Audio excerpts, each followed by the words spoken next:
I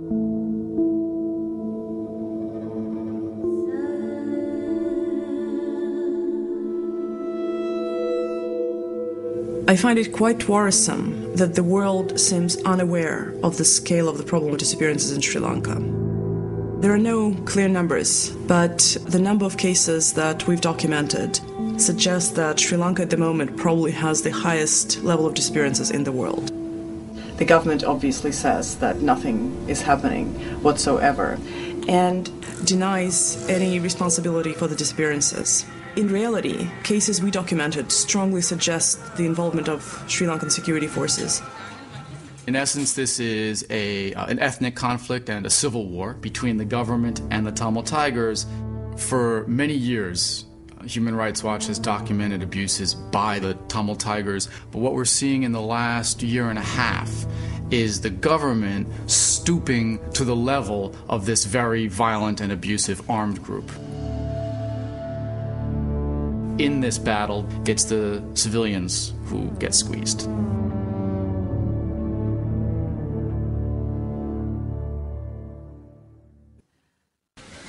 Everything looks normal. You have tourists, you have nice beaches, and it looks like normal from the outside. But when you stay there a little bit and you start to scratch and you start to investigate a little bit about the abuses, then you discover the horror of the situation, how bad it is. People are disappearing at night, kidnapped, and that's something that is like really not in plain view.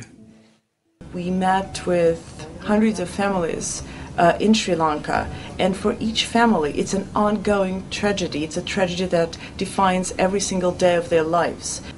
One of the cases that I found particularly outrageous was the case of disappearances of two men in northern Sri Lanka. They both disappeared the same day. Both of their wives saw them being put in a military vehicle. They wrote down the license plate numbers, and yet the military kept denying having any knowledge of the disappearance. What's really important for us is, in many cases, the disappearance took place in an area of strict government control. So it is impossible or very difficult for the Tamil Tigers or other armed groups to move about in these areas. We're talking about curfews.